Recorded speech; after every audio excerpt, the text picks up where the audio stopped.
I'm going to begin, Mads, just by something. I really saw this as being Marvel's most ambitious film to date. I was wondering if that was something that was quite evident when you first received the screenplay and your conversations with Scott, that this was going to be a quite unique superhero movie. Or was that something that really you can only really appreciate when you see the finished product?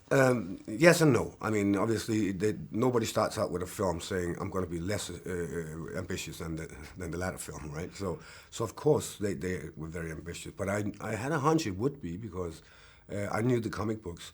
And I knew that what they had as a difference to some of the other ones is that it's almost like a graphic novel. The visuals are a complete different world in terms of turning the world upside down and using magic.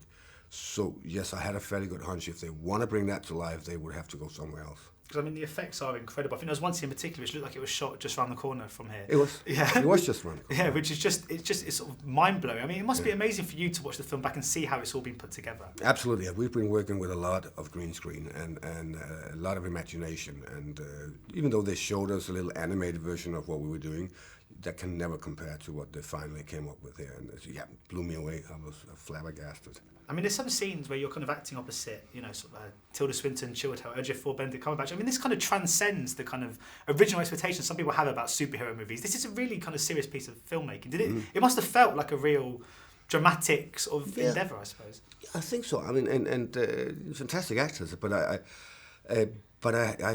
think I've seen that in other superhero films as well. I mean, people are taking it serious. There are good actors in there, so it wasn't a surprise to me that they could collect this crowd of people because they've shown again and again that they're making interesting films. I'm sure you've been asked a million times today, what's it like playing a villain, or is it fun playing a villain? So I'm not going to ask you exactly that. But I was just wondering, what do you think? Why do you think that you've become this very dependable villain in Hollywood? Is that something that you just kind of, does it get to a point in your career where you just start going, if these are the roles and these are interesting, they're being offered to me, I'm just going to kind of go with the flow on this one?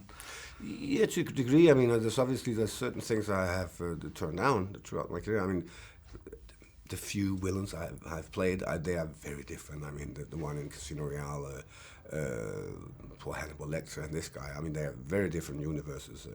What they have in common is they're very dedicated people to the plan they have in life. And do you think people back home find it quite funny that you've got this kind of label in Hollywood as playing these kind of... Yeah, I guess so. I mean, it's Denmark. I mean, we can find anything for it. I like the eye makeup, which was kind of menacing, but also looked like you were on your way to a kind of nostalgia party from the 80s. A glam rock party, yeah. Did you spend quite a lot of time in the makeup chair? That must have been quite tiring. Yeah, 2 hours every day. So I did, and so did all my gang members, the zealots.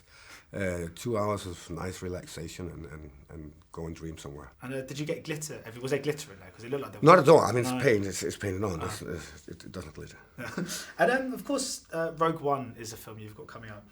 In the last trailer, we get to see quite a lot of your character. I'm just wondering, films like this are just shrouded in secrecy, and that's part of the whole kind of experience as people get to go and not know too much about what's going to happen. Has it been quite hard for you to keep it all under wraps? I'm assuming there's so much you want to talk to about with friends and family, or no, really. I mean, it's obviously sometimes the conversation falls that way, but people have not been curious about what is going on. I think the fans are very curious, right? And the journalists are extremely curious. and it's interesting because they're not necessarily curious on other films. These big films, the secret films, they want to know how they end. And you would never ask that question when you went into the movie theater for any other film, right?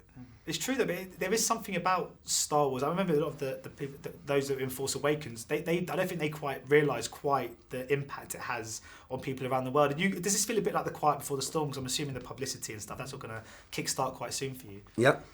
Yeah, Quiet Before the Storm, and this one was also a storm, so I think I'm just getting in shape for the next one. So it's a fan base that is tremendous, and for good reason. We feel it when we are standing at the opening, at the premiere, and then after that, we don't necessarily feel it all the time. I was just reading that you weren't a huge Star Wars fan growing up necessarily. I mean, do you think that actually helps coming into the project with feeling a bit more detached, not having that kind of own personal relationship with the... Well, I did become a Star Wars fan later on in life, so I was a fan when I started the film. But I never spent 3 days outside the movie theater waiting for a ticket, if that's what you mean. I think to a degree you can come in with an open mind to if it's complete blank page. But I did know quite a lot about it though. Brilliant. Well, thank you so much for your time today. You're welcome. Cheers. Ladies and gentlemen, you're watching Hey You Guys! Hey, you guys, huh? Hey, you guys. Is that from the Goonies? It is indeed, yes. Nice.